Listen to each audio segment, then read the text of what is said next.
Hello student, class 9th का social science का question paper है। ये common annual school examination 23-24 session का 20 फरवरी का ये एग्ज़ाम है। तो जिन बच्चों का एग्ज़ाम हो गया अपने आंसर चेक कर लीजिए। डिटेल सोल्यूशन ऑलरेडी सॉल्व है, उसको चेक कर लेना। अभी मैं इसके सेक्शन ए को डिस्कस कर लेती हूँ।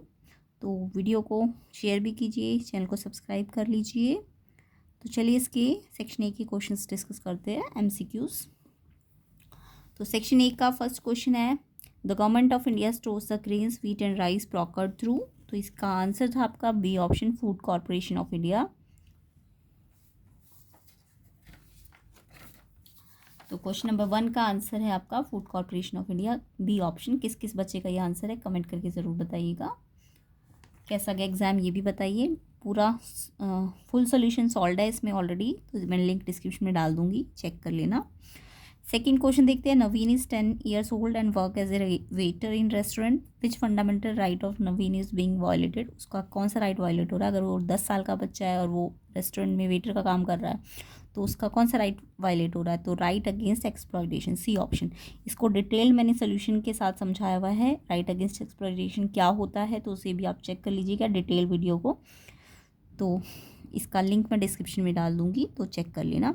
अभी मैं इसे शॉर्ट में समझा रही हूँ। Next question number 3, according to the census data 2011 the most populous state of India. Most populous state कौन सा है? B Uttar Pradesh most populous state है।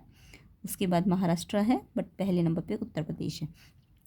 Second, the parliament of Russia is called, मतलब महाराष्ट्र मध्य प्रदेश ये भी पॉपुलस स्टेट में आते हैं, ठीक है। तो सबसे बड़ा जो पॉपुलस स्टेट है वो उत्तर प्रदेश है। थर्ड, फोर्थ का answer, the parliament of Russia, Russia की पार्लियामेंट को क्या कहते हैं? तो ये है डूमा, आंसर है इसका। मजलिस ईरान की है, कांग्रेस आपकी कोलंबो की है, और रिक्सटैग आपकी जर्मनी की है। तो पार्लियामेंट ऑफ रशिया डूमा है, ठीक है। तो इसे आप याद कर लेना, इंपॉर्टेंट है ये। नेक्स्ट, या जिसका एग्जाम हो चुका है तो कमेंट करके बताइए, ये लिखा आंसर आपने डूमा। Next question number 5, match the following थे, कार्ल मार्क्स को मैच करना था, founder of communist ideology. Vladimir Lenin का आंसर था leader of Bolshevik. Stalin Stalin ने कलेक्टिवाइजेशन प्रोग्राम चलाया था। निकोलस सेकंड जार था रशिया का, तो जार ऑफ रशिया। तो इसका आंसर आपका बी ऑप्शन है इसका आंसर। डिटेल वीडियो के लिए आप इसकी डिटेल वीडियो देख लेना, उसका लिंक भी मैं डिस्क्रिप्शन में डाल दूंगी। Next question number 6, which of the following statement is correct with reference to the Mahatma Gandhi National Rural Employment Guarantee Act 2005। तो इसमें मनरेगा जो आपकी अनएम्प्लॉयमेंट जो लोग होते हैं तो उनके लिए कौन सी, कैसे उनके लिए सुधार किए जाते हैं कि उनको एम्प्लॉयमेंट देने के लिए, तो उसमें से एक प्रोग्राम है मनरेगा। तो इसके पॉइंट्स है, मिनिमम ऑफ 100 डे वर्क मिलता ही मिलता है जो बेरोजगार लोग होते हैं। 1/3 एम्प्लॉयमेंट वुमेंस को दिया जाता है, यानी 33.3%। बाकी ये इंश्योर करता है employment for urban area. No, urban area मतलब शहरों में थोड़ी ना एम्प्लॉयमेंट देता है, ये गांव में देता है, रूरल है ना तो गांव में देता है। तो थर्ड वाला गलत है। तो करेक्ट पूछे थे फर्स्ट एंड सेकंड है इसका आंसर, यानी ऑप्शन सी इसका आंसर है। क्वेश्चन नंबर 7 देखेंगे, arrange the following event related to French Revolution. तो फ्रेंच रेवोल्यूशन से रिलेटेड इवेंट को क्रोनोलॉजिकल ऑर्डर में लगाना था आपको। तो इसका सबसे पहला Louis 16 became the king of France, पहले सेकंड आएगा, फिर थर्ड आएगा a constitution frame the limit power of the king, third. उसके बाद फर्स्ट है फ्रांस बिकम अ रिपब्लिक, उसके बाद Napoleon become emperor of France. तो यानी सबसे पहले सेकंड, फिर थर्ड, फिर फर्स्ट, फिर फोर्थ। ए ऑप्शन है इसका आंसर। क्वेश्चन नंबर 8 देखते हैं, आइडेंटिफाई करना है इनकरेक्ट मैच को। तो यहाँ अन्नपूर्णा नेपाल ठीक है, अन्नपूर्णा नेपाल में है। कुर्ला मंदाता ये नेपाल में, ये भी ठीक है। धौलागिरी नेपाल में, ये भी ठीक है। कंचनजंगा नेपाल में नहीं है, ये आपका सिक्किम में है, तो ये गलत है। डी ऑप्शन इसका गलत है। तो यहाँ पे फर्स्ट का आंसर बी ऑप्शन हो जाएगा, Food Corporation of India. Second का answer C, right against exploitation. Third का आंसर बी हो जाएगा, उत्तर प्रदेश। फोर्थ का आंसर डूमा। फिफ्थ का जो आपको मैचिंग करनी थी, इसका answer A option B option है। फिफ्थ का आंसर बी ऑप्शन है। सिक्स का सी ऑप्शन है, ये जो मनरेगा वाला है इसका फर्स्ट एंड सेकंड ठीक था ना, तो सी ऑप्शन है। एंड सेवन्थ का ऑप्शन ए है, हिंदी में भी समझ लेते हैं। तो फर्स्ट, भारत सरकार के माध्यम से अनाज गेहूँ चावल भारतीय औद्योगिक नियम, सी ऑप्शन, सॉरी ये नहीं, बी ऑप्शन है इसका आंसर, मैंने भी बताया ना भारतीय खाद्य नियम, बी ऑप्शन है इसका आंसर। और 10 वर्ष की आयु में अगर कोई काम कर रहा है तो शोषण के विरुद्ध अधिकार का हनन हो रहा है, सी ऑप्शन। 2011 की जनगणना के आंकड़ों के अनुसार भारत का सर्वाधिक जनसंख्या वाला राज्य 2011 के अकॉर्डिंग उत्तर प्रदेश है, पहले शायद मध्य प्रदेश था, उत्तर प्रदेश है। उत्तर प्रदेश आज की डेट में सबसे ज़्यादा जनसंख्या वाला राज्य है। उसके बाद रूस की संसद कहलाती है डूमा, ठीक है। और यहाँ पे सही ऑप्शन था बी ऑप्शन, बी ऑप्शन है इसका आंसर, ठीक है, फिफ्थ का आंसर बी ऑप्शन है। इसके बाद सिक्स का आंसर फर्स्ट एंड सेकंड ठीक है, सी ऑप्शन, ये टिक वाले सारे सही नहीं है, सी ऑप्शन है इसका आंसर। सेवेंथ का आंसर सही क्रम, पहले ये आएगा फिर ये आएगा फिर ये आएगा फिर ये, तो इसका आंसर आपका ए ऑप्शन है सेवेंथ का। और गलत मिलान कौन सा है, अन्नपूर्णा नेपाल ठीक है, धौलागिरी नेपाल ठीक है, गुरुला मंदाता भी ठीक है, कंचनजंगा सिक्किम में, ये गलत है, डी ऑप्शन पे टिक लगाना था आपको। नेक्स्ट है असर्शन रीजन, तो assertion reasons, ninth question, democratic government can misuse it's right for winning election, क्या मिसयूज़ कर सकते अपने राइट को, नो, उन्हें फॉलो करने पड़ते हैं रूल एंड रेगुलेशन, तो वो मिसयूज़ नहीं कर सकती, तो ये एजर्शन गलत है। एक democratic government respect the law and civil rights, ये ठीक है, रिस्पेक्ट करती है लॉ को, तो एजर्शन गलत है, रीज़न ठीक है, ऑप्शन सी है इसका आंसर। जब एजर्शन गलत हो रीज़न सही हो, एजर्शन गलत रीज़न सही, डी ऑप्शन हो जाएगा, आंसर क्या हो जाएगा, ऑप्शन डी, ठीक है। तो ये समझ आ गया होगा, लोकतांत्रिक सरकार चुनाव जीतने के लिए अधिकारों का दुरुपयोग करती है, गलत है। लोकतांत्रिक सरकार कानून नागरिक अधिकारों का आदर करती है, यस ये ट्रू है, तो ऑप्शन डी है। जब असर्शन गलत हो बट रीज़न तो सही है, तो असर्शन गलत रीज़न सही, डी ऑप्शन है इसका आंसर। तो क्वेश्चन नंबर 8 का आंसर, क्वेश्चन नंबर 9 का आंसर असर्शन गलत है, रीज़न सही है, डी ऑप्शन है। नेक्स्ट क्वेश्चन नंबर 10, असर्शन है India total area account for about 2.4% total geographical area of the world, yes ये ठीक है, मतलब टोटल जोग्राफिकल का 2.4% है टोटल एरिया, तो असर्शन ठीक है। रीज़न इंडिया की लैंड बाउंड्री 15,200 किलोमीटर, ये भी ठीक है, तो असर्शन भी ठीक है, रीज़न भी ठीक है, बट एक्सप्लेनेशन सही नहीं है, तो इसलिए बी ऑप्शन है इसका आंसर।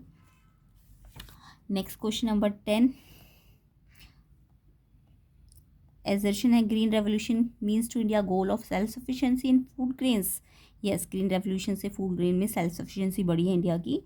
और रीज़न है ग्रीन रेवोल्यूशन ने हेल्प की increasing food production in India, yes ये भी ठीक है, और इंक्रीज़ हुआ है फूड प्रोडक्शन तभी तो वो सेल्फ सफिशिएंट हुआ है, तो ये इसका रीज़न भी है, एक्सप्लेनेशन भी है, तो assertion और रीज़न दोनों ठीक भी है और एक्सप्लेनेशन भी ठीक है, ए ऑप्शन है इसका आंसर क्वेश्चन नंबर 11 का। क्वेश्चन नंबर 12 पे आते हैं, तो हिंदी वालों को भी समझ ही आ गया होगा है ना, assertion रीज़न। चलिए नेक्स्ट पे आते हैं 12 पे, the Eastern Ghats are discontinuous and irregular, बहुत डिटेल में मैंने डिटेल वीडियो भी बना रखी है इस क्वेश्चन पेपर की, तो आप चेक कर लेना, डिस्क्रिप्शन में लिंक में मैं डाल दूँगी इसकी डिटेल वीडियो, उसमें फुल सोल्यूशन है पूरे क्वेश्चन पेपर का, तो अभी मैं इसको शॉर्ट में समझा रही हूँ। असर्शन है the Eastern Ghats are discontinuous and irregular, discontinuous होते यस ट्रू है ये आपका असर्शन, ठीक है 12th का। रीज़न बट गलत है क्योंकि ईस्टर्न घाट लोकेटेड नॉर्थ वेस्टर्न पार्ट की गलत है, तो असर्शन ठीक है, रीज़न गलत है, यानी सी ऑप्शन है इसका आंसर क्वेश्चन नंबर 12 का। कमेंट करके बताइएगा कितने सही है आपकी, तो सब बच्चे कमेंट करेंगे, वीडियो को शेयर भी करना, चैनल में नए हो तो सब्सक्राइब भी करना। एंड साइंस की प्लेलिस्ट बनी हुई है, साइंस का नेक्स्ट पेपर है आपका, तो आप उसे अच्छी तरह से रिवाइज कीजिए, प्लेलिस्ट सेक्शन को देखिए, नोट्स बना के देखना है, सिर्फ देखना नहीं है। 13 क्वेश्चन देखिए, there will be no unreasonable restrictions on how citizen think, how they express their ideas and how they act on their ideas, तो यहाँ पे रिस्ट्रिक्शंस नहीं है, सिटीजन कैसा सोचते हैं, कैसे एक्सप्रेस करते हैं अपने आइडिया को, कैसे अपने आइडिया को एक्ट करते हैं, तो कोई रिस्ट्रिक्शन ना होना यानी आज़ादी होना है ना, तो आज़ादी मिल रखी है सिटीजन्स को सोचने की, एक्सप्रेस करने की, आज़ादी को हम कहते हैं फ्रीडम, तो सी ऑप्शन इसका आंसर है क्वेश्चन नंबर 13 का। किस किस का ये आंसर है कमेंट करके बताइए। Which type of climate there in India, India का क्लाइमेट का टाइप पूछा गया था, तो इसका आंसर ए ऑप्शन है मानसून, मानसून टाइप का क्लाइमेट होता है इंडिया में, वैसे तो हर टाइप का क्लाइमेट थोड़ा थोड़ा आता रहता है, बट क्लाइमेट का टाइप जो है वो मानसून है। Which of the following right has been called as the heart and soul of the constitution of doctor Bhimrao Ambedkar, जितने भी राइट है उनमें से कौन सा जो राइट है वो जो doctor Bhimrao Ambedkar heart and soul बोलते हैं उस राइट को, तो यहाँ पे आंसर ऑप्शन बी है, राइट टू कॉन्स्टिट्यूशनल रेमेडीज़, ठीक है। तो यहाँ पे हम हिंदी वाले की भी क्वेश्चंस डिस्कस कर लेते हैं। तो एजर्शन रीज़न तो समझ ही आ गया होगा 12th का, एजर्शन सही है बट रीज़न गलत है, सी ऑप्शन है इसका आंसर 12th का। 13 का नागरिक कैसे सोचे, अपने विचारों का अभिव्यक्त करे, अपने विचारों पर अमल करे, इस पे पाबंदी नहीं है। पाबंदी नहीं है तो आज़ादी है ना, तो सी स्वतंत्रता है इसका ऑप्शन। भारत में कैसी जलवायु है, मानसून। किस अधिकार को डॉक्टर भीमराव अम्बेडकर ने संविधान की आत्मा हृदय की संज्ञा दी है, ये है आपका संवैधानिक उपचारों का अधिकार, बी ऑप्शन है इसका आंसर।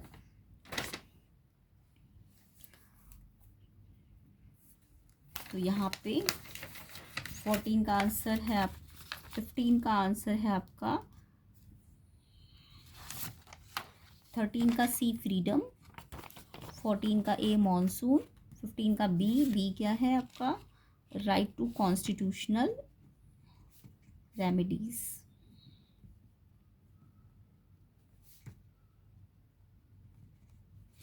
ठीक है, तो क्वेश्चन 15 का answer right to constitutional remedies है। इसके बाद नेक्स्ट क्वेश्चन पे आते हैं, क्वेश्चन 16। तो 16 है आपका मैच करना था following, choose the correct option. तो ये डेट भी आपको याद होनी चाहिए थी, बाकी जिन बच्चों का एग्जाम नहीं वो डेट भी याद करके जाइए। Outbreak of first world war कब शुरू हुआ था, अगस्त 1914 को। हिटलर चांसलर कब बना था जर्मनी का, ये था आपका जनवरी 30, 1933। ट्रेटी ऑफ वर्साई कब शुरू हुई थी, जिसके कारण वर्ल्ड वॉर सेकेंड स्टार्ट हुआ था, नवंबर 9, 1918। सॉरी, ट्रीटी ऑफ वर्साई जून 28, 1990, जून 28 को। एंड ऑफ फर्स्ट वर्ल्ड कब एंड हुआ था, नवंबर 9, 1918 को। तो ऑप्शन क्या होंगे, ए का थर्ड, ए का फोर्थ है, बी का थर्ड है, ए का फोर्थ, बी का थर्ड। ए का फोर्थ तो 2 है, ये बी का थर्ड है, यानी ए ऑप्शन है इसका आंसर। तो क्वेश्चन नंबर 16 का आंसर ए ऑप्शन है। ठीक है, नेक्स्ट क्वेश्चन नंबर 17 देखेंगे। The title of autobiography written by Nelson Mandela, Nelson Mandela की ऑटोबायोग्राफी का नाम क्या था, और ऑटोबायोग्राफी का इसका आंसर है B option, Long Walk to Freedom, Long Walk to freedom.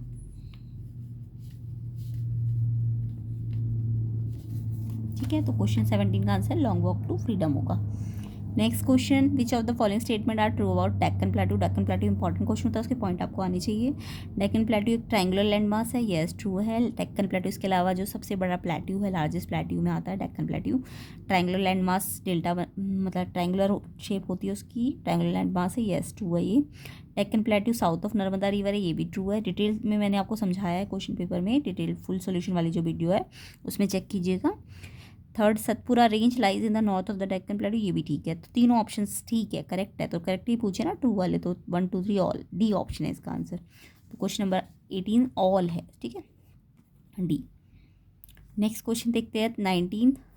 The pre monsoon shower in Kerala and Karnataka को हम क्या कहते हैं, काल Baisakhi, south west monsoon, mango shower, north eastern monsoon.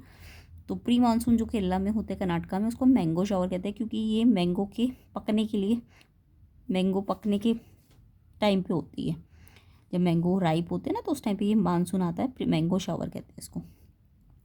सी ऑप्शन 19 का answer, C option mango shower. Next question देखेंगे, who among the following was not a member of Indian constituent assembly. अभी तक कोई मतलब कौन है जो इंडियन कॉन्स्टिट्यूंट असेंबली का मेंबर नहीं है।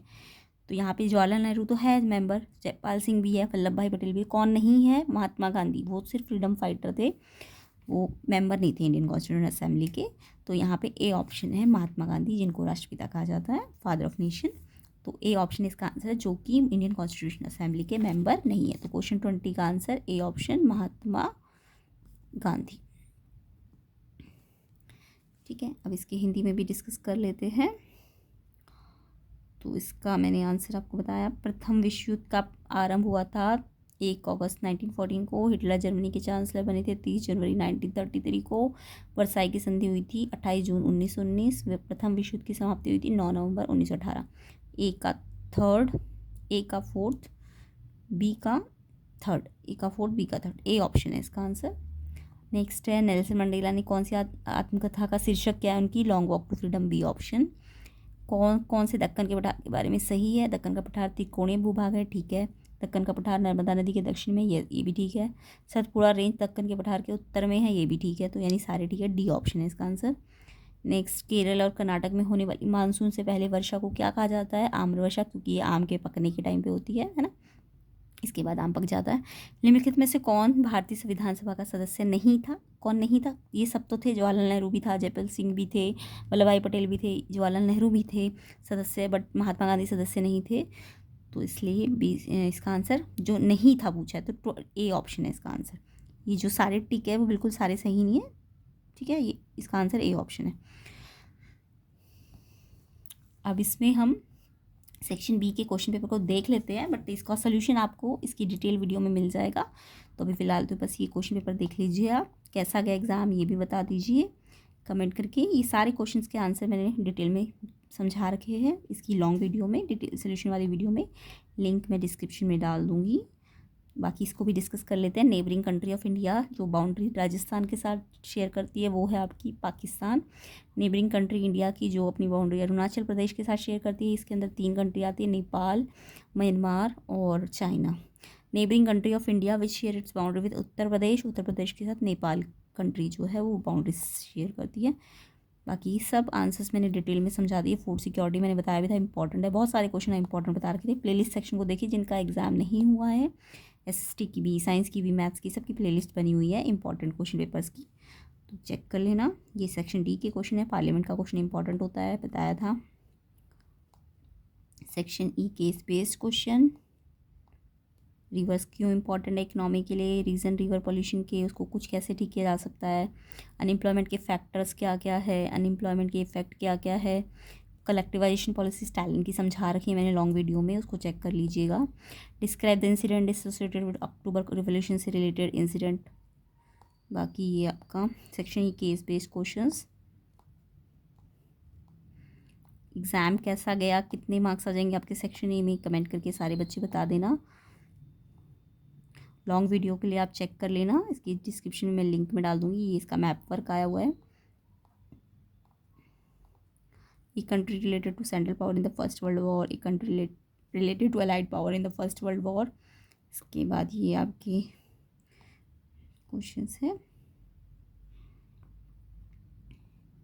तो ये मैप वर्क है, ठीक है, तो इसे आपको मैप में शो करना था। तो वीडियो को शेयर कर दीजिए, चैनल को सब्सक्राइब कर दीजिए एंड लाइक कम से कम 100 लाइक तो 100 से 200 के बीच में आना चाहिए। तो इसका लॉन्ग वीडियो ज़रूर चेक कर लेना, डिटेल सोल्यूशन है उसमें, तो आपको इजीली अपने आंसर भी मतलब पता चल जाएंगे ठीक है नहीं, और जिनका एग्ज़ाम है वो भी अच्छी तरह से समझ लेंगे।